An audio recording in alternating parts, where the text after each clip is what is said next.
Welcome to Chai with Manju, with your host, Dr. Manju Sheth. Hello and welcome to a very special edition of Chai with Manju.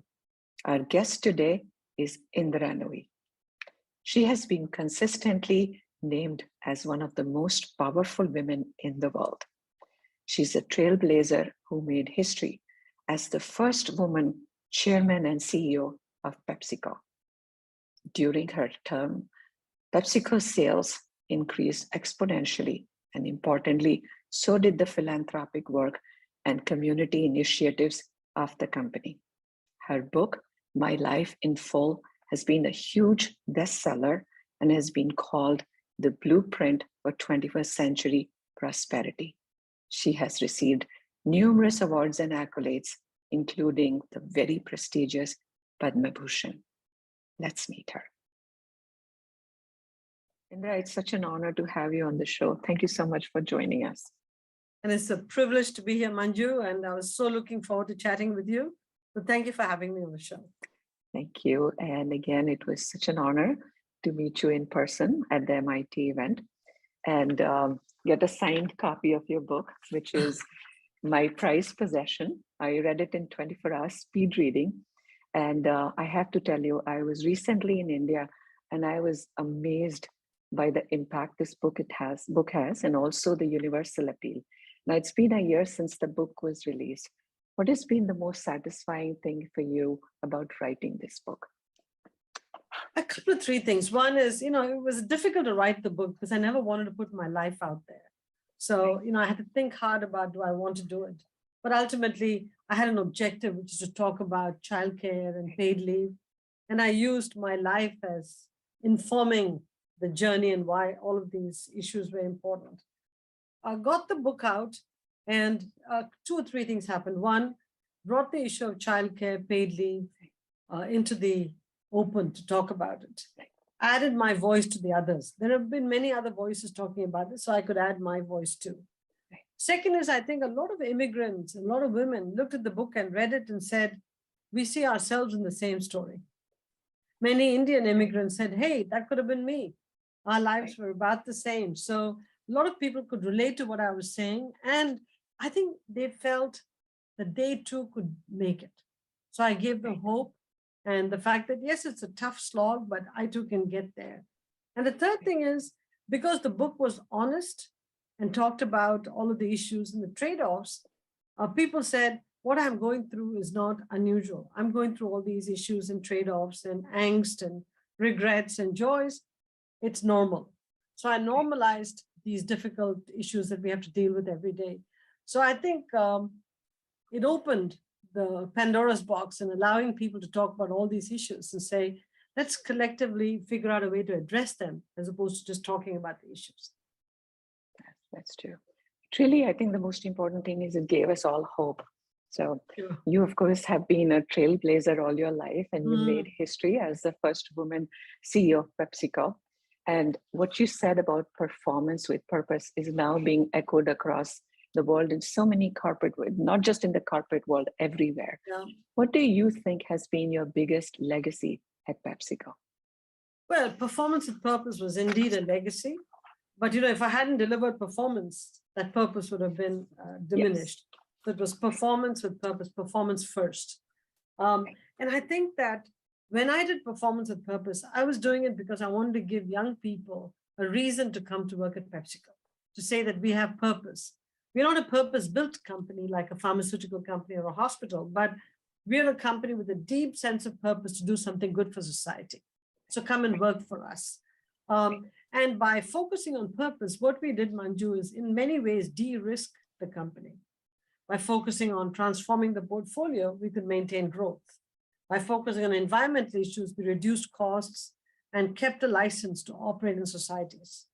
And by creating an environment where our people felt wanted and loved in the company, we could attract the best and the brightest. So in many ways, doing purpose de-risked the company. So that's the reason I was doing it. There was no ESG at that time. Nobody was asking me to do it. I was doing it in order to future-proof the company and make sure we can keep growing and be profitable. Many years later, it's been codified into ESG. The difference is that what I was focused on is stuff that's unique to consumer products, food and beverage, and PepsiCo. Right. That was purpose as I saw it. Right. Today, I think ESG is being looked at through a broader lens. And maybe that's a source of confusion. I think once you whittle it down to the key metrics that impact your company and deal with it through the eyes of this is how we're going to de-risk the company, I think it'll become much more mainstream. Right, right. When I read your book, I saw that every step of the way you worked hard. There were a lot of people starting with your parents, grandfathers, mentors, and it's like something was leading you somewhere. Do you think that you are a destiny's child and there's a lot more to do? Oh my God, nobody's ever asked me that question.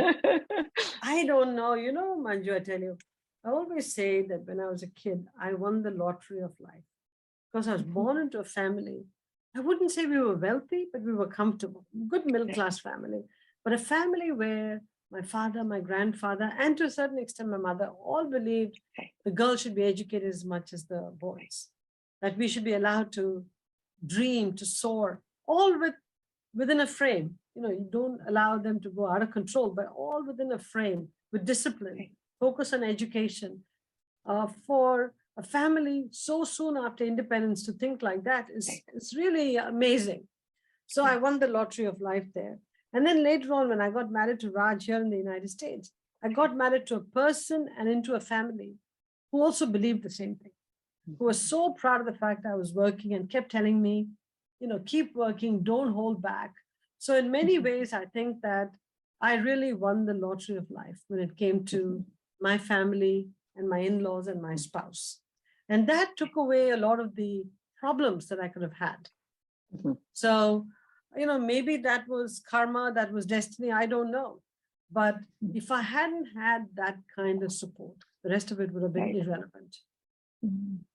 When you read your book, the most special part for me in the book was the first page itself, because it starts with an Indian Prime Minister, Manmohan Singh ji, and then President Obama, both of them claiming you as their own. Yeah. That was just such an immigrant dream in some way. And you received so many accolades, of course, the Padma Bhushan, the very prestigious Padma Bhushan, extraordinary Americans, and just also been inducted in the Smithsonian Portrait Gallery. When you receive all these accolades and awards, which one has touched you the most, or which one has been the most memorable? Is there anything special attached to any award that when you go back, it makes you very happy thinking about it? I would be lying if the Padma Bhushan did not overwhelm me. Because, growing up in India, you think of the Padma Awards as something way up there. And when I got the letter in 2007 that I was getting the Padma Bhushan, I was speechless. Let me put it that way. Because I had no idea this was coming. And when this letter just showed up and the call came from the Indian ambassador, I was like, oh my God, I'm a daughter of India, and India is now recognizing me in such a profound way. So it was an unbelievable feeling. At the same time, this last weekend, I was inducted into the National Women's Hall of Fame here in the United States. Very humble event. Wasn't this big, glitzy, glamorous event. Humble event, but the meaning, the way women fought for equality, the way women fought to be considered equal citizens, to listening to the stories, thinking about the long march women have had, and then to be part of that march, part of that group of women. There's about 300 women who've been inducted into the National Women's Hall of Fame since it started.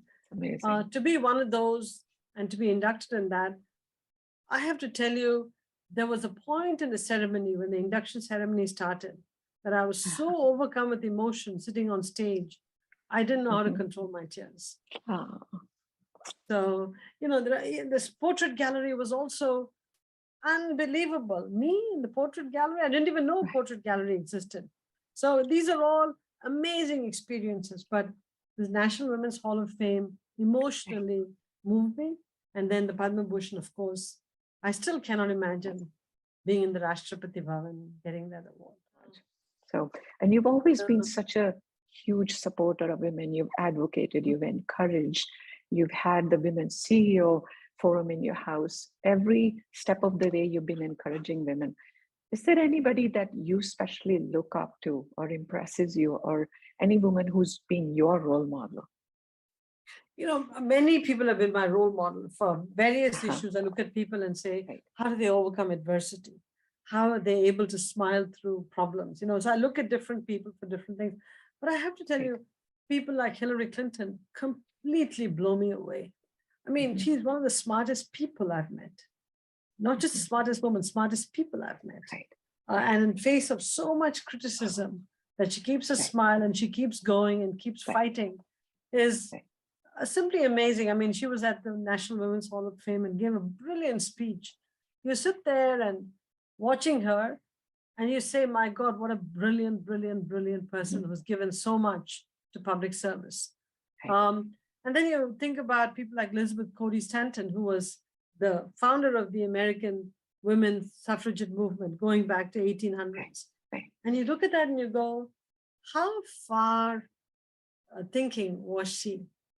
What courage did she have in those times to take up the mantle of getting women's equality? So I think when you fixate on one role model, Manju, you're actually doing yourself a disservice. Look at the whole range of people and say, what can you learn from each of them about how to make a change in public service, how to make a change in business, or how to make a change in nonprofits. Look at each person and make take a lesson away from them. That's the way I'd put it. I also like when women who are at pinnacle of success, when they have the human touch, because each person that you meet, you are making that impact that person is going to remember rest of their life. And I remember when you came to MIT, you met so many students and you took so many pictures, you signed so many books, but that person is going to be talking to their family, their grandchildren about the day they met you. And one of the things that impressed me, that thoughtfulness goes very far. And one of the things that impressed me in your book also is when you talk about Hillary Clinton, what she sent you a personal note when you started. Yeah. Right. I think at the end of the day, people will remember these personal touches and these emotional connections. The business lessons are all fine, but ultimately what touches them deep down inside is that this person could have ignored me, but he or she didn't. For that brief moment, I felt like I was valued. And I think that's worth 1,000 words in a book. Yes, yes. And absolutely. so I've always, I've loved people. And I always, I love interacting with people. And so I want to be able to inspire them, even in a small way for a brief moment, if I can. And that's why I take the time always to reach out to people and talk to them, because I gain more energy when I talk to them. So it's an uplifting moment. Absolutely, absolutely. One other thing I wanted to ask you, as you briefly mentioned, that you've had all the support, you've had some great mentors, but people often talk about you, and you have talked about it as well, about having it all. And you've also talked about the collateral damage that happens during the journey towards success. Tell us a little bit about it. And if you have any regrets, or if you could go back in your life and do something differently, what would that be? You know, if I was CEO today and my kids were small today and we had technology, the way I'd manage my life is very different, because I would have had the ability to FaceTime them, talk to them, text them all the time. Remember, I became CEO when the iPhone hadn't even been launched. Right, right. Okay, so it was a whole different world where Zoom didn't exist. Remote working was not an option. For everything, you had to travel. You had to be present at meetings. If the school called you with an issue, you have to run there. So it was a very different world. In a way, I think in those days, we were juggling work and life priorities. Right. Constantly, it was a juggle. Every minute of the day, it was a juggle. When you chose to be with the family, behind your head, a nagging doubt, should I have been in the office? When you're in the office, is a nagging doubt, should I have been home? Right. Absolutely. Today, with technology, you can do all of it. Right. May not be perfectly, but at least you can be in touch with your kids while you're at work. You can be in touch with work while you're at home. You can actually balance them to a certain extent, not fully, but balance them to a certain extent. So my one biggest regret, Manju, is that I was CEO at a time when technology wasn't mature. But then 10 years from now, I'm going to say the same thing about today. So it doesn't matter. The technology was behind. But, on balance, even though I was a good mother and I was there as much as I could, clearly, after your kids grow up, you wish you had more time with them as kids. That's inevitable. True. At the same time, had I not worked, I'd have felt equally angry about the fact that I didn't work, that I didn't develop economic freedom, and that I gave up everything to be with my kids. So the truth is somewhere in between. It's a juggling act too, as well. You always say that, right? Yep. Right. One question I've always wanted to ask someone who's really been successful is what it feels like, because we are often taught that it's the journey that matters, not the destination. But when you embark on any journey, you always have some thought about the destination. And you are one person has an extraordinary journey that has universal appeal. We can all identify with your journey, your family life, whether it's reading those enlightens or getting that little square of Cadbury chocolate after an achievement. All of it we can, and the jobs, that even the dress code that you talk about, I remember that was a big thing with me. I didn't know how to dress when I was in London or here. None of us did. I had to learn all of that. And then the different jobs where you've made so much impact, of course, culminating in Pepsi, which is now called the pinnacle of success, though something tells me that there is a lot more for Indra. So tell me, is there more joy in the journey itself or getting at the destination, or there is a different kind of joy in both of these things? I think with the joy comes an enormous amount of responsibility and fear. Because as you move up, Manju, you have to earn your place in that job every day. Because somebody is always waiting to push you out because they want that job. And so when the world is changing so much around you, keeping yourself relevant and ahead of everybody else in the job is a lot of work. So have no fear. I have never come to a job and viewed it as a destination. I've always viewed it as part of a journey. Even when I became CEO, I said, okay, I'm CEO now for however long I am, then it's on to the next thing. So, people should never take a job they have for granted. You almost have to earn it every day. And if you go in with that mindset, you'll do very well. If you go in there almost like saying, hey, I've arrived, my life is cushy right now, believe me, it won't last. That's a problem. Many people take their jobs for granted. With power comes responsibility. With power comes enormous humility that's demanded of it. People forget that. I say that even now, if I stand up to speak in front of people, I have butterflies in my stomach. People think, she's done it so many times, why should she be afraid? It's the butterflies in the stomach that make me perform better, that make me communicate better. If I was totally blasé about it, I might just be boring. But I'm on the top of my game. I bring my A game because of the butterflies in my stomach. So I have to ask you, what does Indra do for fun? I have read about the band when you were young. What do you do? I listen to music. I listen to a lot of music. I read all the time. I'm not a person that goes out much. I just read. I stay home and read. I like to be home. I don't like to go on vacations. I like to just stay home, read. I just put my feet up and read, doing nothing. I watch cricket. I watch the New York Yankees on TV. Yes. A lot. I watch the Yankees a lot. I watch football, basketball. I love sports. I watch them all on TV. And, I used to take ballroom dancing lessons, but once COVID started, I dropped that and said, Raj is not learning ballroom dancing. Why am I learning ballroom dancing? So I dropped that. But, I'm a very simple person, Manju. It's my home, whatever I do at work and whatever I have to do for public service. What is next for you?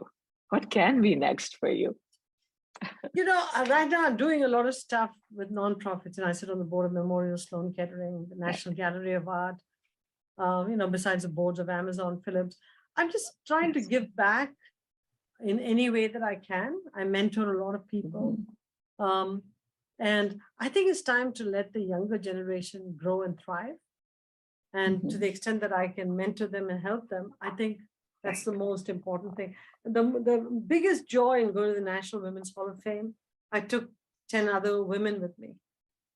And it was such a fantastic experience to watch these younger women, get immersed in the history and watch the whole induction ceremony through their eyes. Extraordinary women. Some of them might even get into the Women's Hall of Fame downstream. Wow. But to me, that was more fulfilling than actually being inducted yourself. So I think all of us who've had so much success, Manju, should now pull the others up. That should be our job. Right. Yeah. Absolutely. Absolutely. Yeah. Thank you so much. Manju, I hope to see you again sometime. I hope to see you too. You just made my day. I've been waiting for this interview since April. So I'm so happy that you made it. I know you're traveling soon. So thank you for making this time, and God bless you. And the world is a better place because you are there. Thank you, Manju. Thank you for everything you do in the world of medicine. People like you actually make all the difference. So thank you so much. Thank you. Appreciate it. Take care. Bye-bye.